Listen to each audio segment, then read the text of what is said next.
o'rtoqlar, bo'ladigan ish bo'lgani yaxshi. Kechga rasprodaja kelganmiz. Uyimiz $135,000. Bunaqa narx javob hech qayerda yo'q. Bu lokatsiyaga hol, oshxona, remontlar ishlari 100% bitgan, malarkalari, zinalari.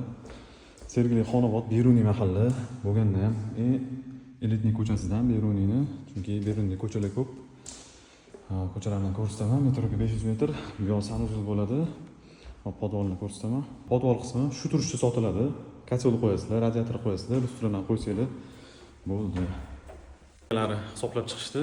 Ketgan rasxodini o'zi $140,000 ekan. Mana zal. Bu yoqda yana bitta sanuzil общий, bitta spalniy.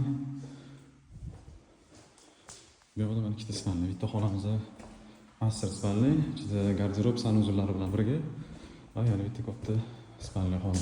O'nta xona podvol bilan, podvoldan tashqari. Uyimizdan tashqarisi 100% uy monolitdan qilingan ekan. Bironta bir shlakablok ishlatilmagan. Podvollarga ham dokumentlari bo'yicha hech qanaqa kamchiligi yo'q. Любой payt kelsangiz ko'rsatib turamiz. Kechqurun o'zida qo'yamiz. O'shanga ham uyimizning ko'chasi havosi juda ham toza, katta uchastkalar joylashgan. 500 metrdan Xonobod metro 135 mingga, menimcha tez orada sotilib ketsa kerak. Ulgurib qoldi.